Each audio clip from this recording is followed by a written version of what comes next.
So, let's welcome po si Ate Ann para sa kanyang Praise the Lord. Magandang umaga po sa atin. Bago po ako umawit sa Panginoon, gusto ko lang i-share na nitong nakaraan ako po'y galing na namasyal na naman po tayo sa Allied Care Experts Baliwan. No? So, nakonfine po tayo doon ng may isang linggo. So, naisip ko, sabi ko, ba't kaya paulit-ulit ito? Ano kaya ang gustong ipakita sa akin ni Lord? Na bakit gano'n? At sinusumbong na ako simula pagkabata, di ba? Alam niyo naman po ang aking story, ang story ng buhay ko. So sabi ko, ano ba gustong i-reveal sa akin ni Lord?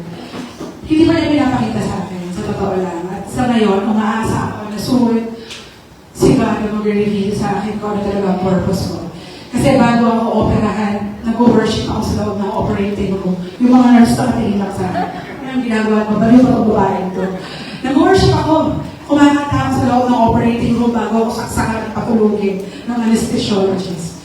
So, ang sabi ko, napaka-powerful ni Lord. Hindi umakyat sa utak ko yung bacteria na tinatira sa akin.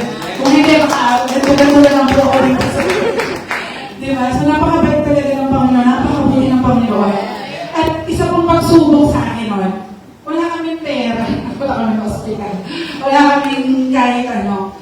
So, sabi ko, Lord, paano ba to? Eh, alam niyo naman, Allied Cash Experts din ito, paminsan-minsan. So, bukod sa mga tumulong sa akin, sabi ko, Lord, ano ang gagawin ko? Ikaka-resign ko lang dun sa kumpanya na merong HMO. Bago lang ako dito sa kumpanya na to. Paano gagawin ko? Kumilos na naman kagad si Lord. Ang ginawa, in-approval yung HMO ko sa bagong company. So, na-cover ang 110,000. Pero ang bill ko po ay 234. So, salamat sa shoutout sa mami ko. Na ginamit na naman ni Lord para ako'y matulungan. So, marami siyang gagamitin, di ba? So, sabi ko, ano mo purpose ko, Lord? Kasi hindi kagaya nila Ate Arlene, nila Ate Hilda, ni Ate Divine. May dahil silang Bible verse for today. Ako wala. Bago lang ako sa pananampalataya, bago balik ako kay Lord. Wala akong Bible verse. So sabi ko, paano ba ako makakahitayat ng soul papunta sa Kanya? Through my testimony. Yung buhay ko ay patunay na totoo ang Diyos.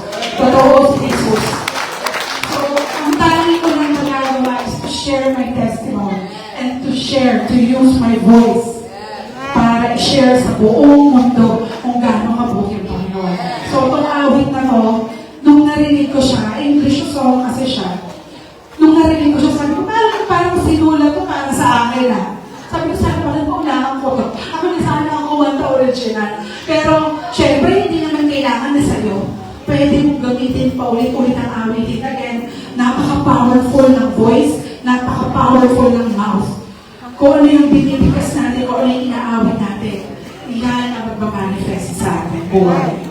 Hindi po ba? So, samahan niyo po ako, magbigay papuri sa Panginoon sa awitin ito.